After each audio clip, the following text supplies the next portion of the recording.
അപ്പോൾ ഞാൻ പോകുന്നത് ആലുവ മണപ്പുറത്തേക്കാട്ടോ. അപ്പോൾ നമ്മുടെ ശിവരാത്രി മഹോത്സവം തുടങ്ങിയിരിക്കുകയാണ്.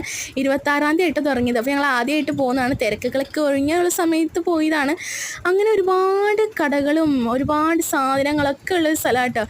ഒരു മാസത്തേക്ക് ഉണ്ടാവും. അപ്പോൾ ആദ്യം ഞങ്ങൾ പോയത് ഇന്ത്യൻ കോഫി ഹൗസിലാട്ടോ. അവിടെ പോയിട്ടൊരു ചായയും കട്ട്ലറ്റൊക്കെ കഴിച്ച് പിന്നെ അങ്ങോട്ട് ഇറങ്ങിയപ്പോൾ ഒരുപാട് സാധനങ്ങൾ എന്ന് പറഞ്ഞാൽ കടകളും പിന്നെ 2 ചക്രം ഉണ്ട് കൈസ്. ഇപ്രാവശ്യം 2 ചക്രം, പിന്നെ കൊച്ചു കുട്ടികൾ ഉൾപ്പെടെ എല്ലാവർക്കും കളിക്കാനുള്ള സാധനങ്ങൾ, കൊച്ചു വാവകൾക്ക് ഉൾപ്പെടെയുള്ള സാധനങ്ങളൊക്കെ ഉണ്ട് കേട്ടോ അവിടെ കളിക്കാനായിട്ട്. ഞാൻ ഭയങ്കര എക്സൈറ്റഡ് ആയിരുന്നു, എന്തൊക്കെ വാങ്ങണം എന്ന് ആലോചിച്ചിരിക്കുകയാണ്. പിന്നെ ഗുണാക്കേവിലേക്ക് പോയിട്ട് ഇപ്രാവശ്യം ഗുണാക്കേവിന് സെറ്റ് ഇട്ടിട്ടുണ്ട് അവിടെ.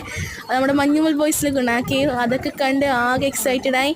ഇപ്രാവശ്യം കയറിയിട്ടില്ല, അടുത്ത പ്രാവശ്യം കയറിയത് ഞാൻ വീഡിയോ എടുത്ത് ഇടുന്നതായിരിക്കും കേട്ടോ. അത് കഴിഞ്ഞ് ഞങ്ങൾ പോയത് എവിടേക്കാണെന്നറിയോ? ഗോസ്റ്റ് ഹൗസിലേക്ക് ഗൈസ്. ഗോസ്റ്റ് ഹൗസിൻ്റെ ഫ്രണ്ടിൽ കയറിയിട്ടില്ല, അടുത്ത പ്രാവശ്യം കയറാമെന്ന് വിചാരിച്ചിരിക്കുന്നത്. പക്ഷെ എനിക്കാനുള്ള ധൈര്യമില്ല. അങ്ങനെ എല്ലാ സാധനങ്ങളൊക്കെ ഉണ്ട്. ഞങ്ങൾ കുറച്ച് നേരം കഴിഞ്ഞപ്പോഴേക്കും തിരിച്ചു പോയി. അങ്ങനെയാണ് വിശേഷങ്ങൾ. Okay, by.